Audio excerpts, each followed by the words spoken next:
We're up in M83. Double album. I do know Midnight City, and I know My Tears Are Becoming a Sea. Midnight City being a super, like, nice party song. I always imagine myself driving through, like, a city with a bunch of bright lights. Some GTA 5 vibes. You know? And then My Tears Becoming a Sea always, like levitating, like interstellar vibes to me. You know what I'm saying? But I don't know what this vibe is specifically. I think somewhere I read that it was a very nostalgic record. A record that really pinned down the feeling of nostalgia. I'm hoping I can get a couple songs out of this that I can resonate with, and maybe, you know, remember, have a nice little memory to remind me of something. You know what I mean? But yeah, we're gonna see what this is about, man. Feel free to like and subscribe if you want to. I appreciate you for being here. All right, you mean the world. You mean the world to me. And yeah, Happy New Year, because I'll probably be posting that on the New Year. We're gonna listen to this, analyze it, pick our favorite songs, you know what I'm saying? And that's gonna be the video. Track one intro.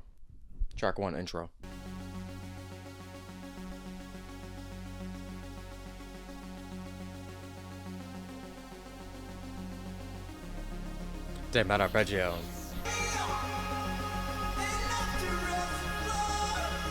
Oh my god.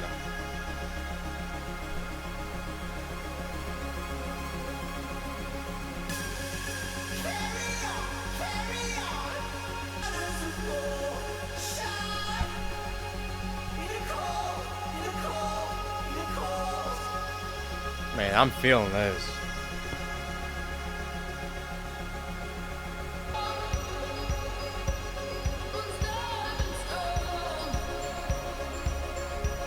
I like these vocals.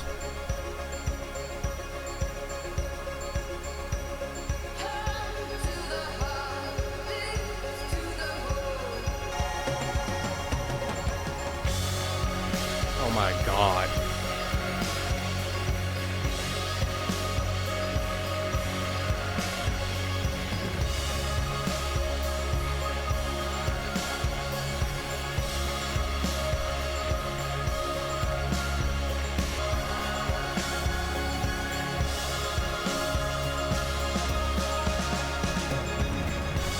Oh my god.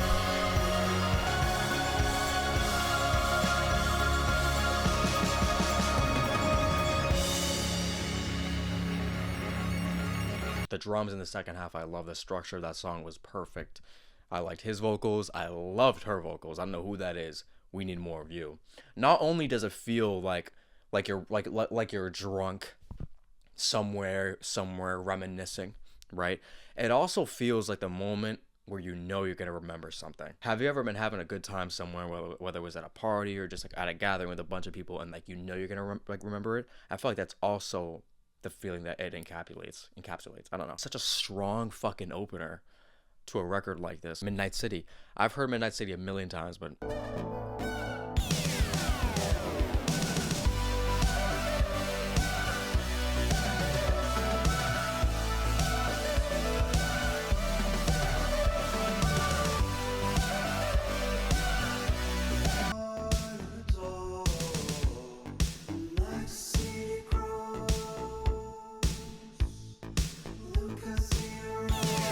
like, I've been recommended one of their earlier records too, a decent amount.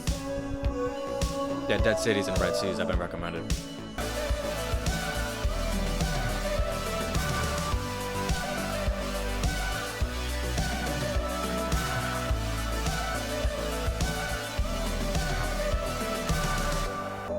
It is a once-in-a-lifetime song. Objectively one of the greatest songs I've ever heard. Top 100.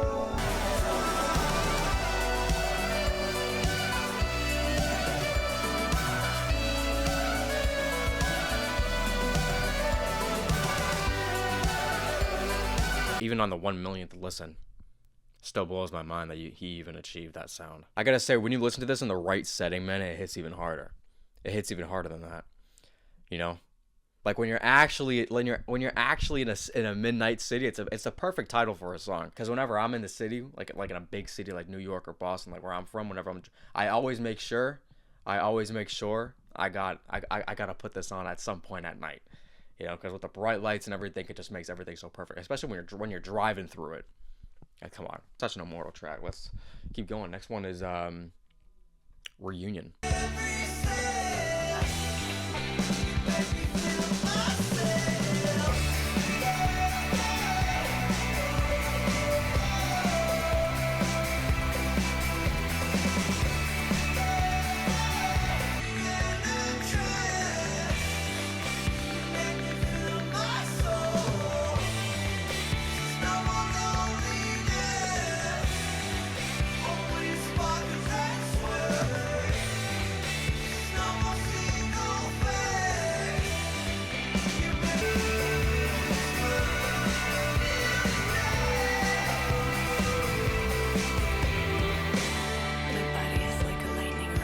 What's happening?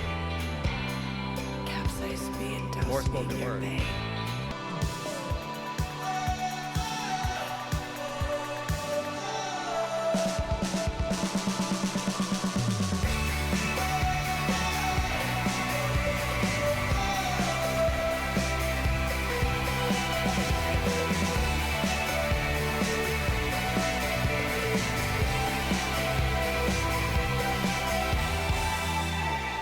Drums and the percussion just bring out that song and just another level. Like the snare in that was ridiculous. Everything, it's so punchy in a way, but it's so dreamy at the same time. The song is kind of about, you know, being very vulnerable, you know, to your first love, but it kind of celebrates that feeling. You know what I'm saying? It kind of celebrates that, you know, the wall kind of being broken down and falling in love, you know, for the first time. You know what I mean? That's kind of what I see there. Or you know, once again, like, you know, meeting up with this person that you once loved in the past and kind of, you know, getting back together with them. I'm super into this right now. Let's keep going. The next one is Where the Boats Go.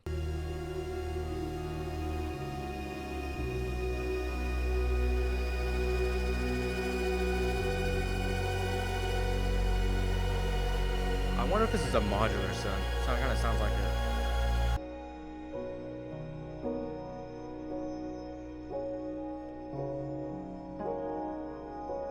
There's like an innocence to it, if it makes sense.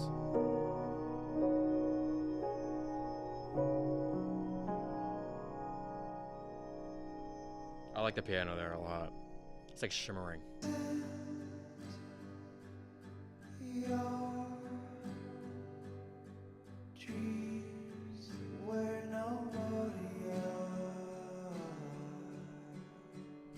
His vocals sound different here.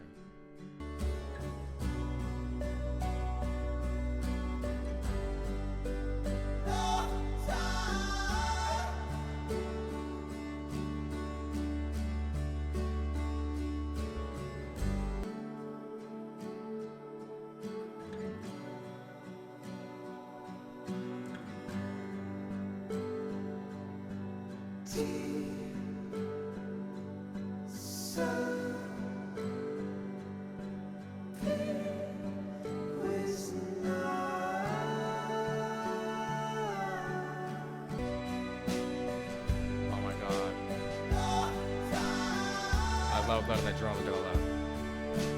I love letting them go.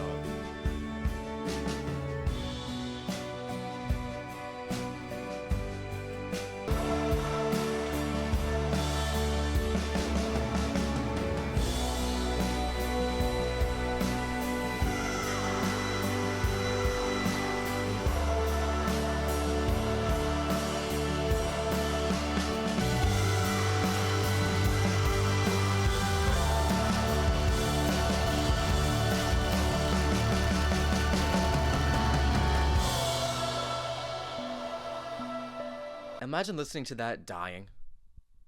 Imagine listening to that dying. Picture it. Nuts. I loved everything about that. I loved the acoustics. I loved his gentle vocals and how they progressively got like a little bit more intense. You know, when the chorus happened, so dramatic in the feelings of, you know, feeling like you're running out of time, like reminiscing and thinking, and like being also worried about the future as well.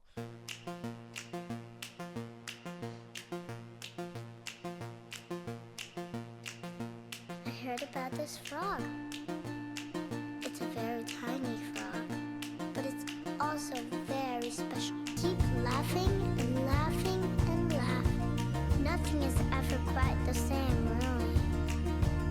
And after you finish laughing, 'cause it's time to turn into a frog yourself.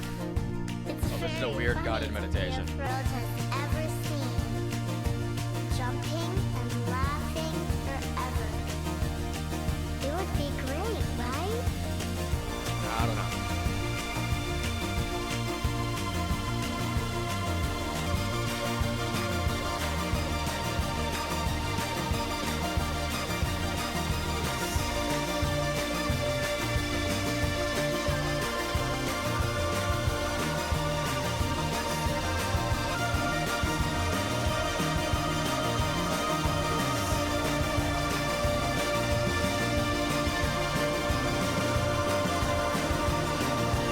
That was a nice track. Kind of exploring the depths of childlike wonder, imagination, and curiosity. I do think it is a track that fits, very well into the record's theme of, nostalgia and, building upon it. I just see on the album cover, it matches the album cover really well, So I mean that's why I liked it. It's nothing I'm going crazy about, you know what I mean? But I do like it. It feels like a long, just like a long little interlude. Not interlude. I don't know. I wouldn't be a frog, but it does fit the album really well. I do like records exploring that kind of theme of childlike innocence. I think the last time I've heard that was Boards of Canada. Anyways, let's keep it going. Next one is Train to Pluton.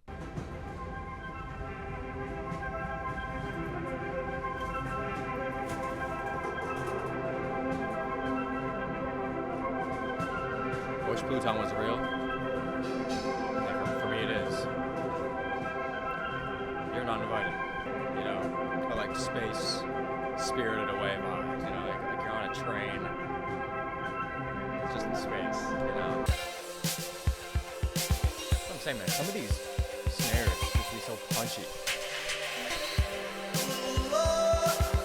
The reverb on the drums is nuts.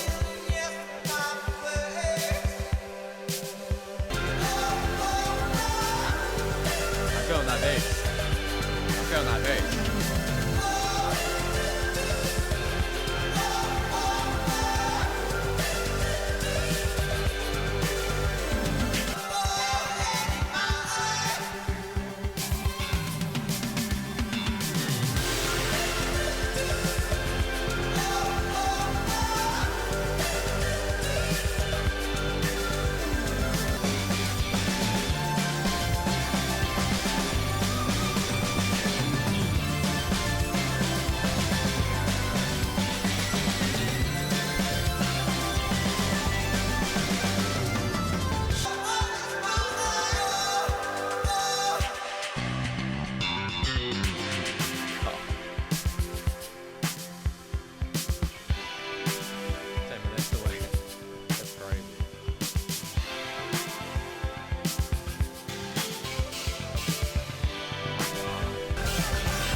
I love the two different bass lines that we got in that song. It's like in the left channel, I kind of got like a funky bass. There was also like that deep synth bass that was going along so well with the chord progression. It just really sounded like I was in a different star system. I was in a planet that doesn't exist that I can make up in my mind. There's so much imagination packed into that song. That really is another peak of the record for me. Next one is This Bright Flash. We got a couple. We got 3 short songs.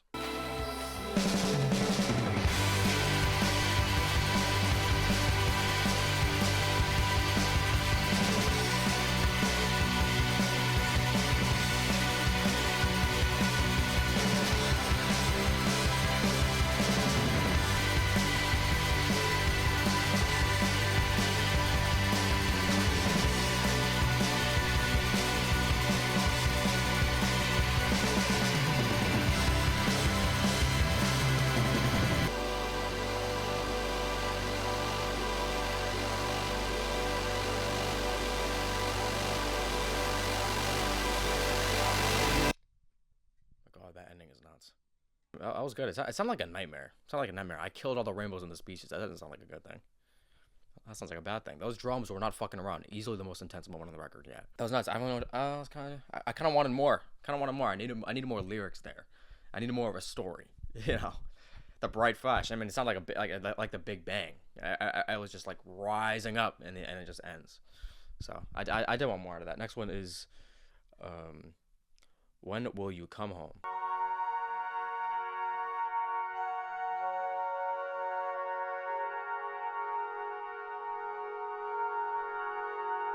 Love the tranquility here. I feel like I'm stargazing.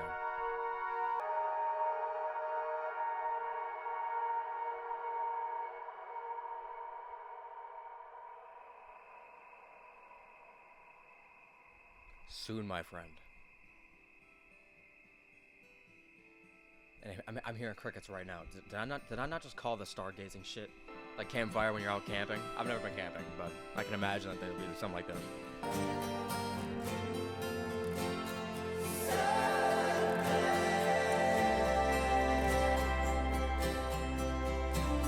I did some camping. I'm afraid of bears, man.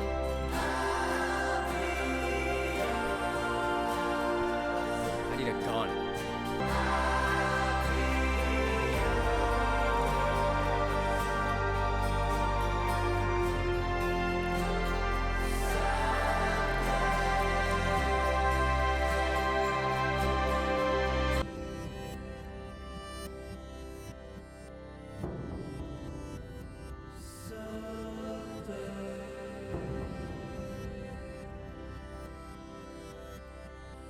I feel like this record is in a constant state of transition. You know, like those last 3 songs felt like all interludes to me. You know what I mean? Back to back to back. I feel like you could have combined all those 3 somehow. You know what I mean? I don't know, cause I thought the record was going in some direction. I thought I was going to Pluton, and then track 8 was so peak. It sounded like I was on Pluton. I was ready to keep going. But now I don't know. I don't really know where I'm at. Track 1 is "My Tears Are Becoming a Sea." I've heard this track. I love this track. The being years away from you.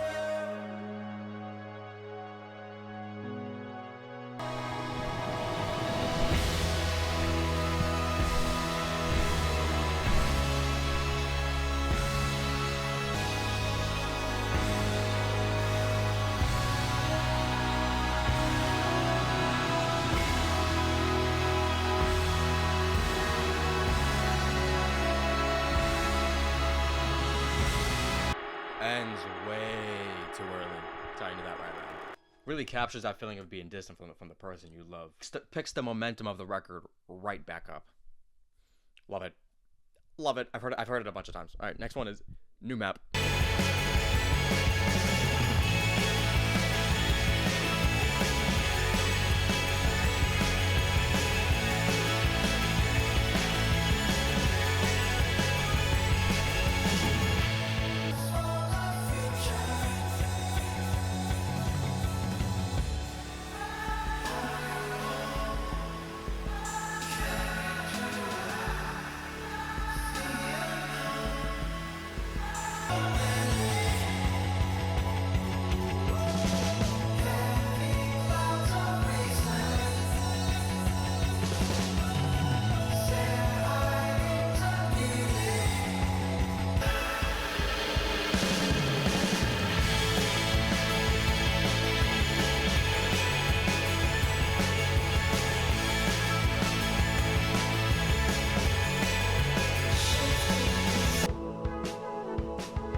Oh, is that a sax?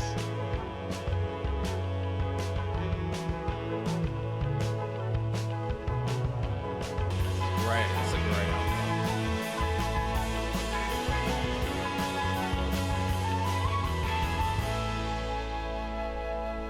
My God. And the harmonies. What a great way to end that track, man. The horns. The little horns with the saxophone, the flute, amazing. It's such a gentle way to close that out. I feel like that track is touching upon, you know, like adolescent, feeling alone in your early or late adolescence, and you know, needing a new adventure, needing a new path, because you know, the one you're on right now is not working. Because you've been doing all this reminiscing on how crazy shit was in the past, and how good life was, and how great your dreaming and your imagination was, and now it's not really the same thing anymore. Maybe that's the difference between the first disc and the second disc, is that the second disc kind of faces reality more. I don't know. I don't know, but it's definitely calling upon a new adventure. It's definitely calling upon a new path. Can't stay in this place when you know that you gotta face the shit. You gotta face the shit, and you gotta go out and explore. You gotta take that flight. Next one is Okay Pal.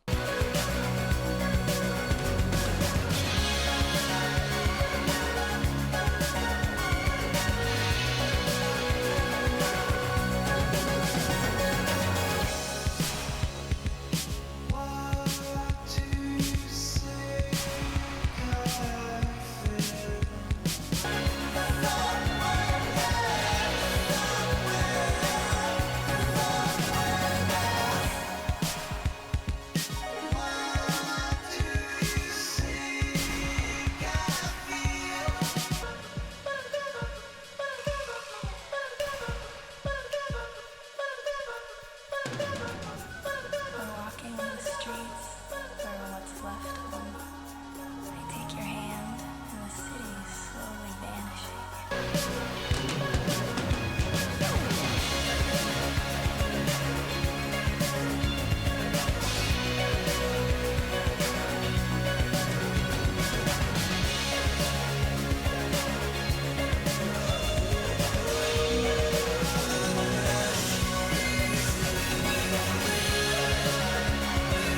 Exploring themes of love in a similar way that Reunion does.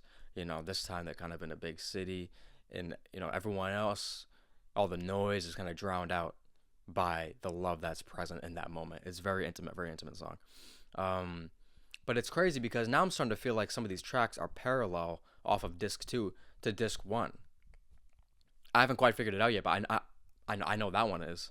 I know that one is. I can't draw a connection for New Map and Midnight City and My Tears and Intro, but that track very closely related to track 3.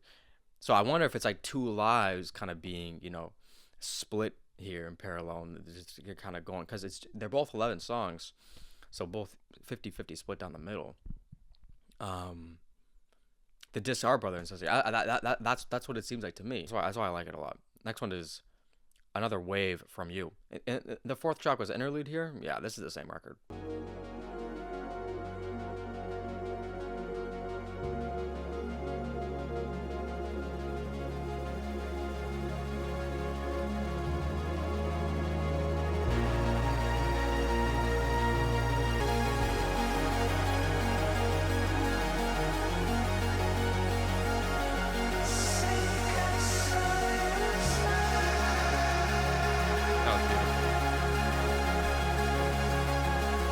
Interlude tier list would be a great idea, actually.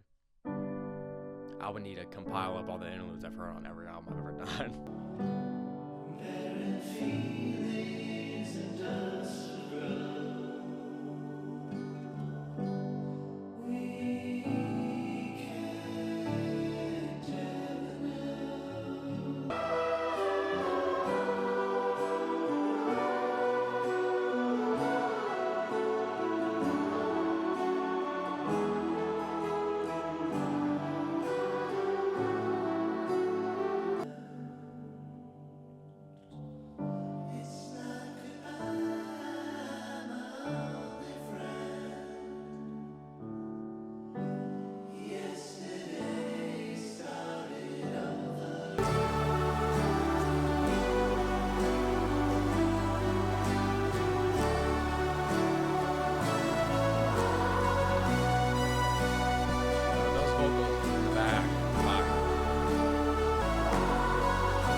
I was cross-reading Weight and Splendor, and I actually did find some lyric connections. So on Weight, there's a lyric that says, "There is no goodbye, there is no end, disappear with the night." And on here it says, "It's not goodbye, my only friend." So there's something related there. There's something related there. It does sound like two siblings kind of talking to each other through each song. You know what I mean? Kind of a communication there. So I like that. There's a lot of depth here. There's a lot of depth here. And those vocal harmonies in the back were so amazing. I feel like I was just levitating. Such a great track.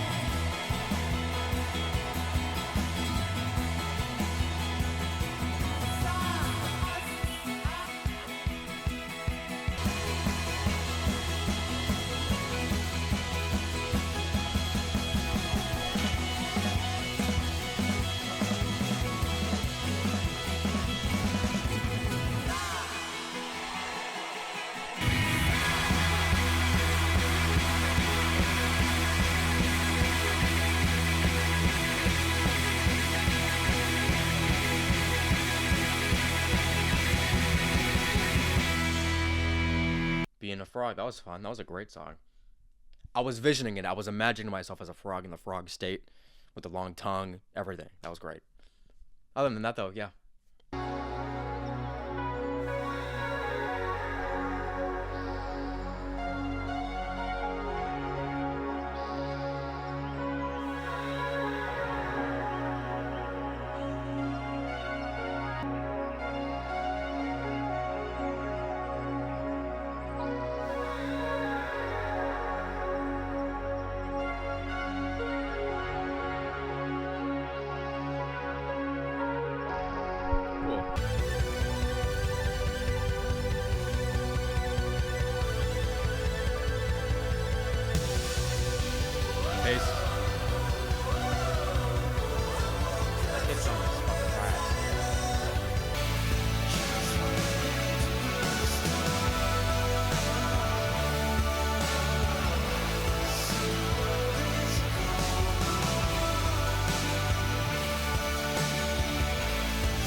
I can't find the connection between that and Claudia Lewis, but that was amazing. But I know it's there. You know what I mean? Great track. That was incredible. Yeah. So far, I think the second disc is not as good as disc one, but I think it's close to the same level. Tout d'un coup, la nuit tombe. Je suis plongée dans le noir et le silence. Pourtant, je n'ai pas peur. Je m'endors quelques minutes tout de plus, et quand je me réveille, le soleil est là. Et la forêt brille d'une lumière. It's French. I'm no French man.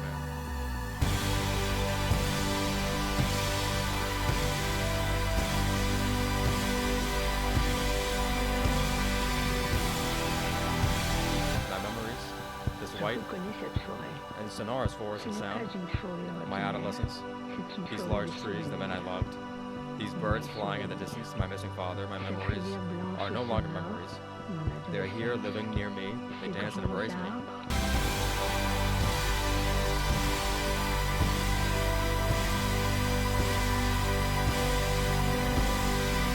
Oh, I think I did read all.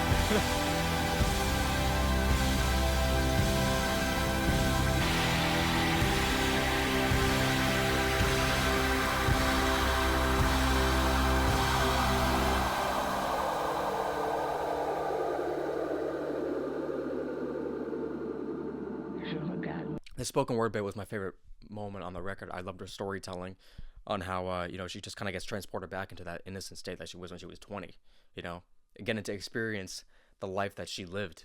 When you're on your deathbed, being transported back into your adolescence, You know what I mean? And it's nuts to me because for a majority of the record, I thought that it was like nostalgic about childhood. But then she said suddenly I'm 20, and it's like, oh damn, like these are my years right now. Fuck, damn.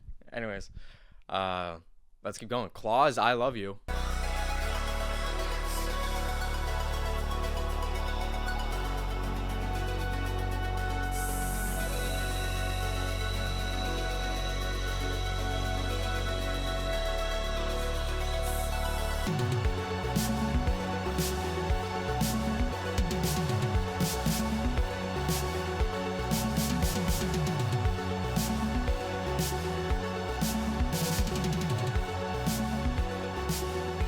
The drums on that were fantastic. The drums on that are fantastic, and that, I mean, it's been like that for the whole record. The drums just blow me the fuck away.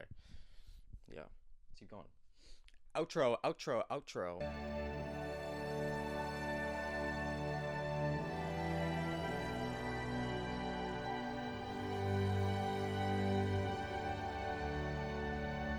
I don't know if I've heard this. I feel like fuck am I saying? I think I've heard this.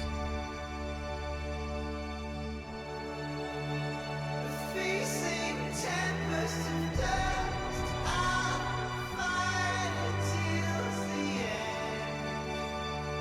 I feel like I've seen like 40 movie edits to this song. Now and forever, I will care.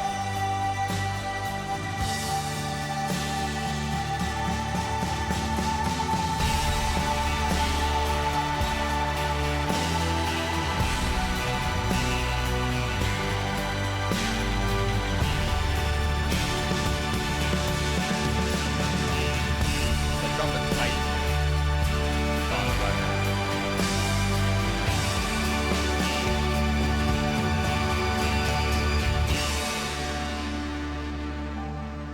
God. I was preparing a take. I was preparing a take when the first disc ended. I was preparing a take in my head when the album ended. That I was gonna say some shit like, "Oh, I wish like they maybe cut out some filler," but I realized in the start of the disc too that there's a reason for it because there's two parallel. This is a parallel record. This is a brother and sister record. Disc 1 and disc 2 being one sibling and the other one being the other, or is it brother and sister, or it could be like lover and past lover. You know what I mean? I don't know. I feel like it could go either way, but the cover is siblings. I think. It is a journey, and I love the I love all the interludes. There's there's not really any wasting space into spending too much time in one place. I do think when it comes to the most important moments on the record, where it's the intro and the outro of both discs are amazing, and it has Midnight City, of course. I did love disc 2, and it's correlation with disc 1 in every way. And I realized that how track 6 was kind of this girl proposing us her frog world, and then track 6 on that was a similar instrumental, but no narration, so I kind of feel like I was living that life. So I love that. I love the parallel between those two songs, and Weight and Splendor as well. The guitars and the bass lines are something that I was not expecting to be so diverse in a lot of different ways. I heard some electronic bass, some funky bass, and I would have to assume that the lower ratings for this record were just due to its interludes and how there's a lot of spaces in between places on this record. So I guess some people would hate that. Love how intimate it was. I definitely am gonna do the strategy and listen to track 1 off disc 1 and then track 2 off disc 2 and kind of play that out. I do love when records have that alternative listening style where you can listen to it in reverse. I think Boards of Canada even has a palindrome style, track list. I actually wish there was some more spoken word bits on here because I think that, when it came in on Echoes of Mine, I was really captivated. For someone like me who loves space, I love kind of feeling like I'm flying in between worlds and universes here. I love you all, man. Have a great night.